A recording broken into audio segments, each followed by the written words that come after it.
Alô, comunidade das redes sociais! Mais uma vez aqui para tratarmos de mais um tema e hoje eu gostaria de falar de educação neoliberal.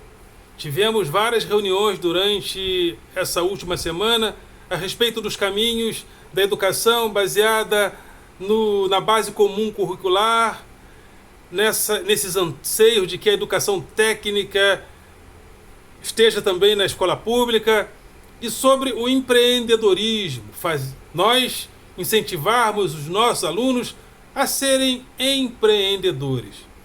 Mas será que todo esse movimento tem sido feito para beneficiar principalmente o aluno? Essa é a pergunta. Quem será o grande beneficiado desses caminhos? É o nosso aluno? É o nosso estudante? Que deve ser quem mais se beneficia dos caminhos da educação? Mas antes de entrarmos nesse tema, gostaria de convidar você mais uma vez a se inscrever no nosso canal, a dar o seu like, a fazer o teu comentário e a compartilhar nosso material com outras pessoas. E ao se inscrever, acione o sininho para receber notificações de novos vídeos. Dê like, participe, compartilhe, principalmente se você compreende a importância deste canal. Esse canal que tem o objetivo de convidar a classe dos professores que vai a participar do debate público, principalmente nós, professores da educação básica, que vai da creche até o final do ensino médio. Esse grupo ele é menos ouvido em termos de conhecimento na sociedade, mas é importante esse professor ser valorizado para que a grande multidão que passa pela escola pública seja valorizada também. Historicamente está provado no mundo, na história do mundo, escola mais valorizada, professor mais valorizado, povo mais valorizado. A qualidade de vida melhora. Então, esse canal tem esse objetivo, número 1, de convidar a classe dos professores para que nós possamos participar do debate público. O objetivo número 2 desse canal é combater o pensamento binário. O pensamento binário que entende que fazer política é criar um inimigo em potencial, ainda que esse inimigo não seja, não exista de forma objetiva e prática. O comunismo cultural, um movimento esotérico que existe por detrás da cortina, querendo dar um golpe de Estado. Então, a todos aqueles que não são Bolsonaro é porque são do comunismo cultural. Ninguém consegue fundamentar onde está esse comunismo cultural, quais são os documentos que mostram que essa nova era está presente, querendo dar um golpe, mas está aí. Está aí como uma retórica fácil, barata, onde você simplesmente fala, mas você não precisa provar. Você não precisa apresentar a prova.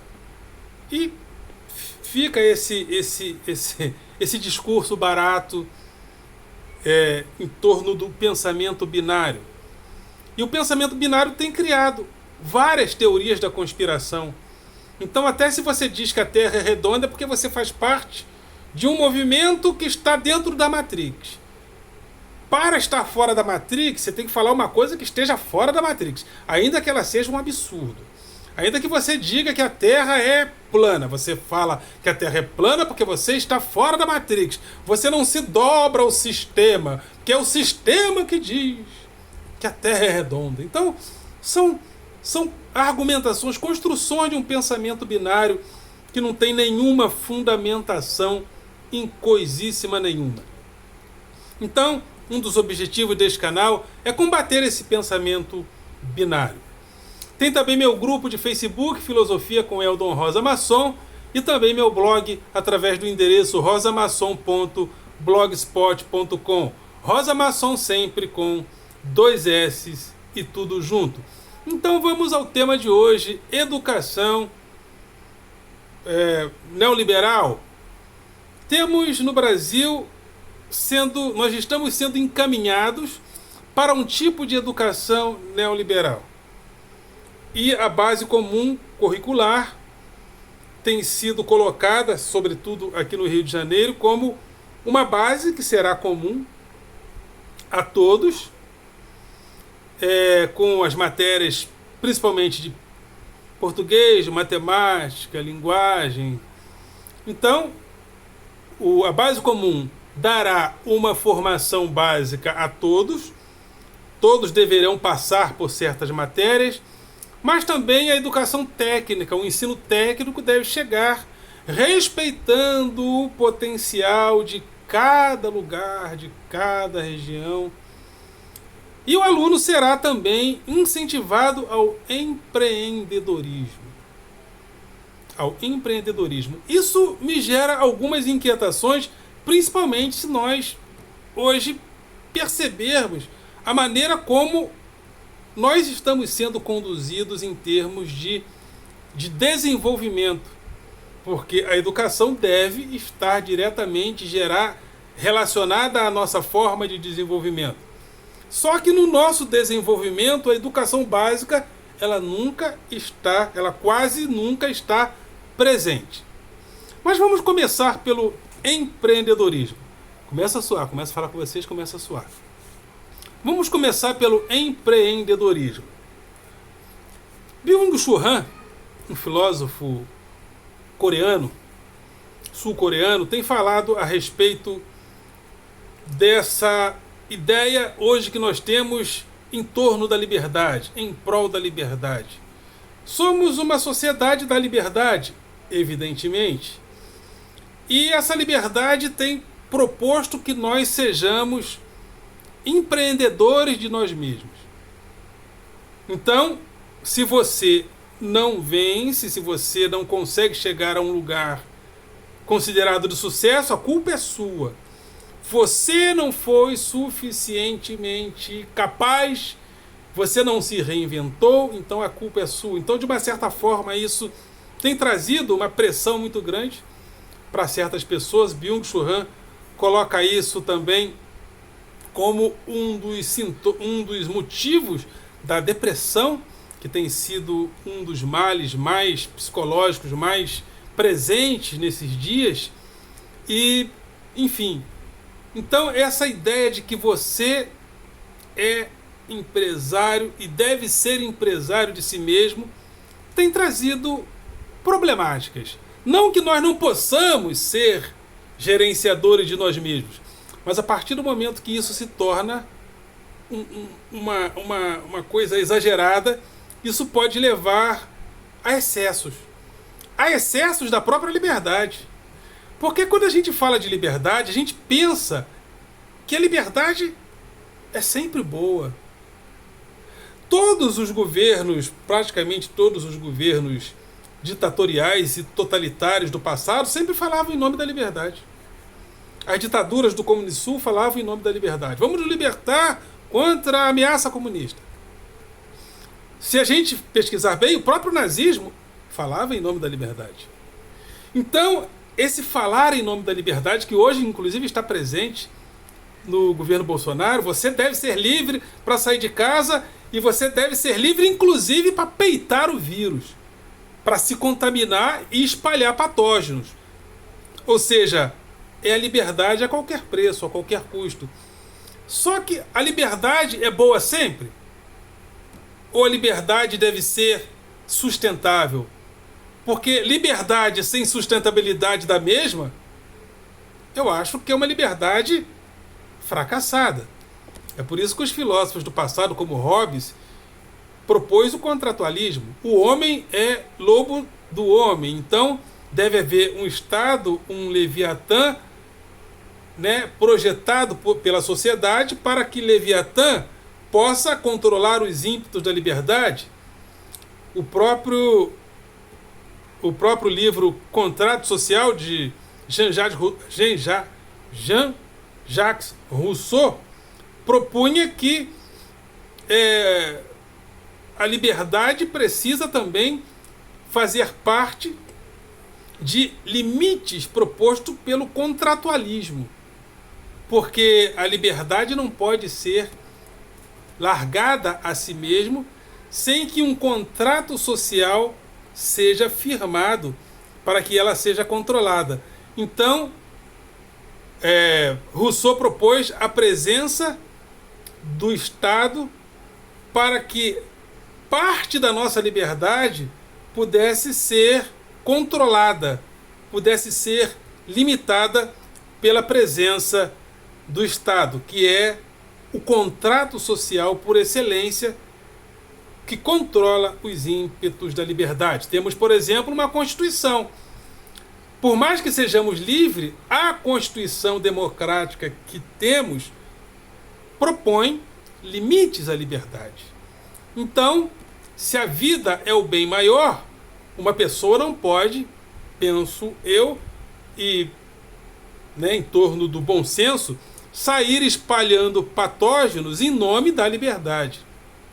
Então a liberdade nem sempre é boa, porque a liberdade precisa ser sustentável.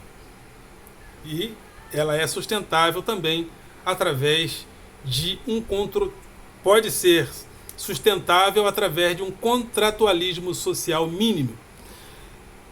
E esse momento que a gente está vivendo, que tem influenciado a educação, tem sido um momento de um neoliberalismo que começou a tomar conta do mundo, principalmente a partir da década de 70.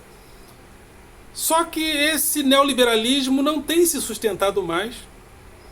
O mundo tem recuado em termos desse neoliberalismo, e o que me preocupa é que o Brasil tem avançado em um neoliberalismo que o mundo tem questionado. O próprio Biden propôs que haja uma taxação mundial dos investimentos do mercado financeiro, porque o mundo ele está economicamente globalizado, o dinheiro em circulação não tem fronteiras, os investidores do seu smartphone estão movimentando as suas fortunas, e Biden propõe que o mundo se organize no sentido de taxar esse capital, para que esse capital torne a convivência entre os povos sustentável para fenômenos inclusive como a Covid-19, porque, segundo especialistas, novas pandemias virão por causa do nosso estilo de vida. O nosso estilo de vida tem projetado pandemias. E quando vierem outras pandemias, como o mundo vai se defender dela? Então, esse mundo precisará, segundo alguns especialistas, e eu penso que Biden esteja nesse caminho, precisará de estados para dialogar em torno do combate a essas pandemias, porque a Covid-19 provou que nós não estávamos preparados. Nós não estávamos preparados para uma onda de pandêmica como a que nós estamos enfrentando. Então, mas no Brasil, esse neoliberalismo não sustentável tem avançado. Esse neoliberalismo do você é livre. Você é livre a qualquer preço. E o próprio contratualismo ele vem sendo questionado porque existe uma tendência, houve no mundo e no Brasil ainda permanece, uma tendência de se livrar do povo. Se livrar do povo diminuindo o potencial da mais-valia social. Então, vamos privatizar. E há uma intenção de privatizar a educação, de privatizar a saúde, de privatizar tudo. E cada um se torna, a partir desse momento, empresário de si mesmo, investidor de si mesmo, empreendedor. Empreendedor. Mas a pergunta que eu faço é o seguinte: e quem não for empreendedor, um bom empreendedor, e quem só tem a capacidade de realmente ser funcionário, ser empregado ou ser servidor público? Eu, por exemplo, Não sou um empreendedor. Já até fiz empreendimentos. Assim, em termos de vender coisas que eu comprava, vendia. Até vivi durante um bom tempo como vendedor e como locutor comercial. Cheguei até a conciliar, e até concilio até hoje, a profissão de locutor comercial, professor, e de vez em quando vendo algumas coisas também. Mas a venda deixei mais de lado. Mas e a pessoa que não é empreendedora? Vai ser fadada ao fracasso ou ao ostracismo? Porque a gente tem caminhado de uma maneira um tanto quanto diferente em relação a alguns países. Por exemplo, a China investe muito em industrialização. E essa industrialização, acompanhada de alta tecnologia, tem feito com que o país seja a segunda economia do mundo e, segundo especialistas, será a primeira. Porém, alguns países têm investido em tecnologia limpa e, sobretudo, em tecnologia de ponta em relação aos softwares, como alguns países da Europa. E o Brasil tem um grande potencial, porque o Brasil é um país que tem água demais, é um país que tem uma Amazônia, mas que tem abandonado o seu potencial. O Brasil abandona os seus potenciais principais. Por exemplo, o Brasil tem um potencial turístico, talvez que poucos países têm, devido à nossa diversidade humana, cultural, natural. Tem lógica uma cidade como Paris receber mais turistas que o Brasil todo? Eu penso que não. Porque só o turismo seria suficiente para nos incluir, para incluir a população, penso eu, em uma sustentabilidade social razoável. E a nossa educação precisaria estar voltada para isso. Mas nós nós não nos industrializamos como nos industrializávamos desde a década de 80. O investimento em educação básica ainda é insuficiente. O investimento em inclusão tecnológica é insuficiente. A gente investe pouco em ciência e tecnologia. É só perceber as condições hoje das nossas universidades. As nossas universidades, que são responsáveis por mais de 80% das nossas pesquisas, têm sido muito maltratadas. Então, o Brasil não tem optado para a qualidade da educação básica como ela deveria ser. As nossas universidades estão sendo abandonadas. As reportagens estão aí mostrando. E nós estamos organizando a nossa educação para que o aluno seja empreendedor e para que cada região se volte tecnicamente, que cada escola em cada região, em cada bairro, em cada cidade, se volte tecnicamente para atender às necessidades técnicas e a demanda daquele bairro, daquela cidade. Mas o que está acontecendo no Brasil em termos de industrialização, em termos de desenvolvimento? Porque se nós não nos industrializamos e não crescemos do ponto de vista, não nos desenvolvemos do ponto de vista tecnológico, científico, o próprio aluno não se motiva muito a estudar. Porque não precisa estudar muito para dirigir Uber.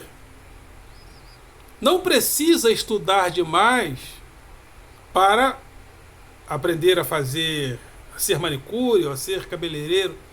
Eu até entendo que essas profissões são importantíssimas, porque elas dão sustentabilidade econômica para um país. Por quê? A manicure, o cabeleireiro, o motorista de Uber, o vendedor, eles são consumidores, eles também movimentam a economia.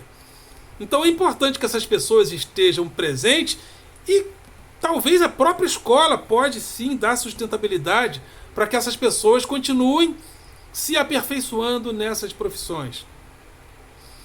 Mas nós só vamos nos desenvolver se nós nos industrializar. Se a gente se industrializar, a gente só vai se desenvolver competitivamente de forma adequada se a gente se industrializar e se a gente investir em ciência e tecnologia de ponta. E as nossas universidades, que deveriam ser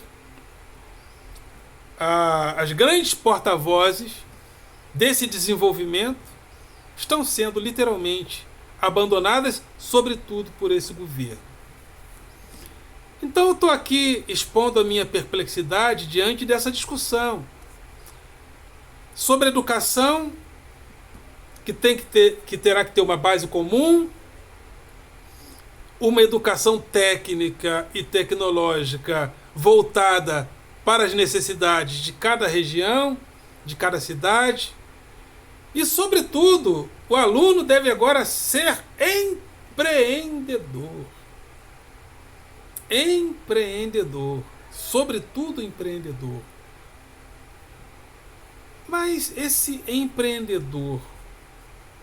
Eu fico olhando assim, aqui a nossa região da Baixada Fluminense, aqui no estado do Rio de Janeiro, e a impressão que eu tenho é que a Baixada Fluminense parou no tempo. E esse aluno da Baixada Fluminense? As escolas devem se adequar à realidade de cada região. Bom, a região da Baixada Fluminense tem algumas indústrias, como a Bayer, que não adota mão de obra em massa como no passado, porque por causa da cibernética, por causa da digitalização, os trabalhadores estão em torno da indústria, produzindo em torno da indústria, não necessariamente na indústria. Então a região da Baixada Fluminense é uma região de comércio, basicamente de comércios, camelôs. É uma região que literalmente parou no tempo e tem andado para trás. Então a gente está dentro dessa discussão neoliberal, propondo um empreendedorismo de vendedor de bala. Nada contra, porque o vendedor de bala é importantíssimo. Mas o grande papel da escola é que a escola também seja a base do nosso projeto de desenvolvimento. Ou seja, a educação básica deve fazer parte. Perdão, a educação básica deve fazer parte do nosso objetivo final, ou dos nossos objetivos finais, se é que tem um objetivo final ou finais do nosso desenvolvimento. E eu vejo a escola, sempre quando a gente fala de crescimento, desenvolvimento, eu percebo que a escola não é incluída de forma exata e objetiva dentro desse nosso desenvolvimento. Se é que hoje nós estamos pensando em um desenvolvimento sustentável para o país. Então é isso aí. Ouvi a respeito da base comum curricular, do ensino técnico e do empreendedorismo. Mas ouvi com uma certa perplexidade, porque parece que nós estamos discutindo educação em um país que está literalmente caminhando para trás. Ok, galera? Vocês são do coração.